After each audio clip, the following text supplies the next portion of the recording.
Unemployment continues to be a major challenge for the administration of President Muhammadu Buhari, and that's just one of the many labour issues causing current debate, including calls for review of the nation's minimum wage.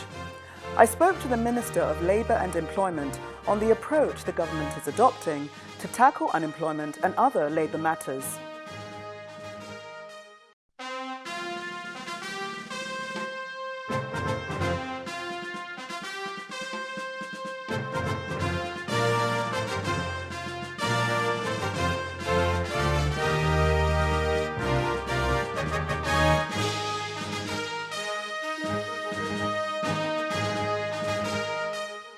Hello and welcome to the programme. I'm Yemisi Paye. Unemployment has long been a concern, with official rates from the National Bureau of Statistics currently at 9.9%. However, the government is facing calls for wage increases amidst falling oil revenue. The interview segment features the Minister of Labour and Employment. But up ahead, the oil and gas industry of our country.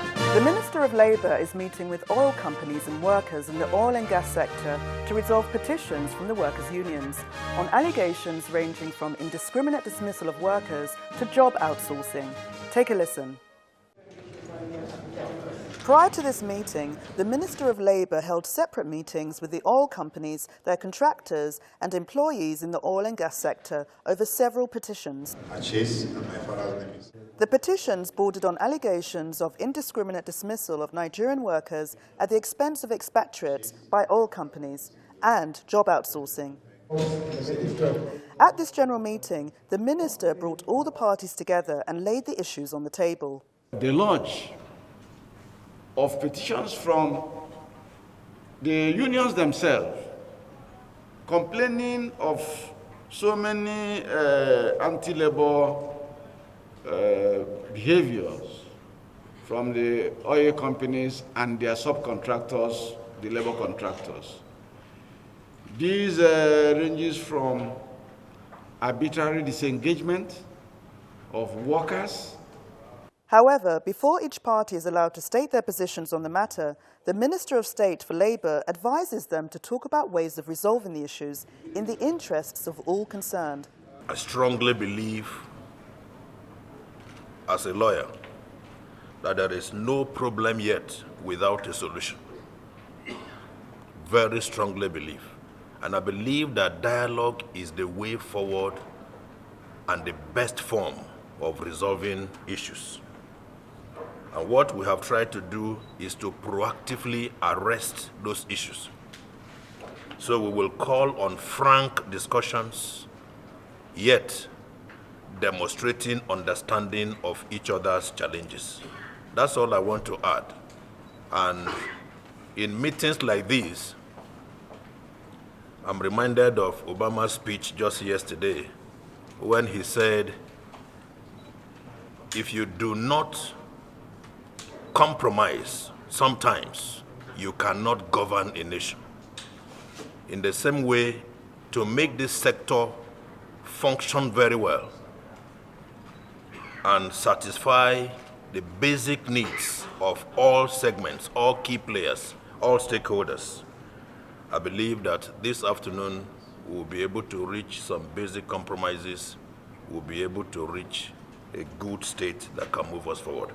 Stating their positions, the representatives of the oil companies said the falling price of crude oil has forced them to take hard decisions in order to sustain their operations. The business environment of sustained low oil prices requires us to make tough and difficult decisions to sustain the business for the long term.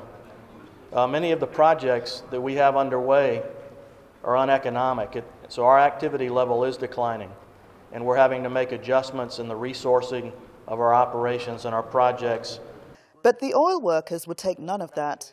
Their representatives argued that the oil companies are not following global best practices in the industry. The oil price drop did not only hit Nigeria alone.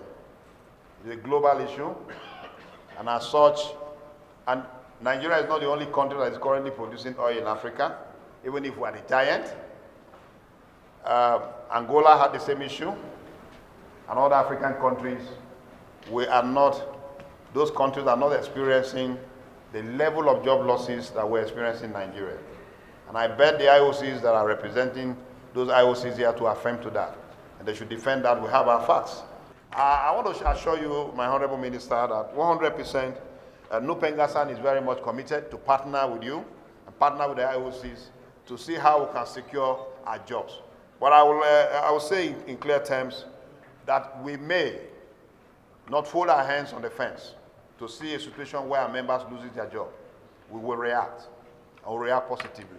As we go into this discussion, I pray and I wish that we're going to take some positives from this, so that at the end of the communique we're going to serve, then we're going to look at that. Yes, there are actions and timelines we can also make sure that we drive to. But be that as may, we also want to say that we observe that the services company like Aliburton, Tenaris, E-Bakers are not here. And it's also cool that they are also represented, so that whatever decision we take will be all encompassing. The oil workers have been threatening to start industrial action if their petition is not attended to. Hopefully this meeting will reach a conclusion that's not just in the interests of those around this table, but also Nigerians on the street.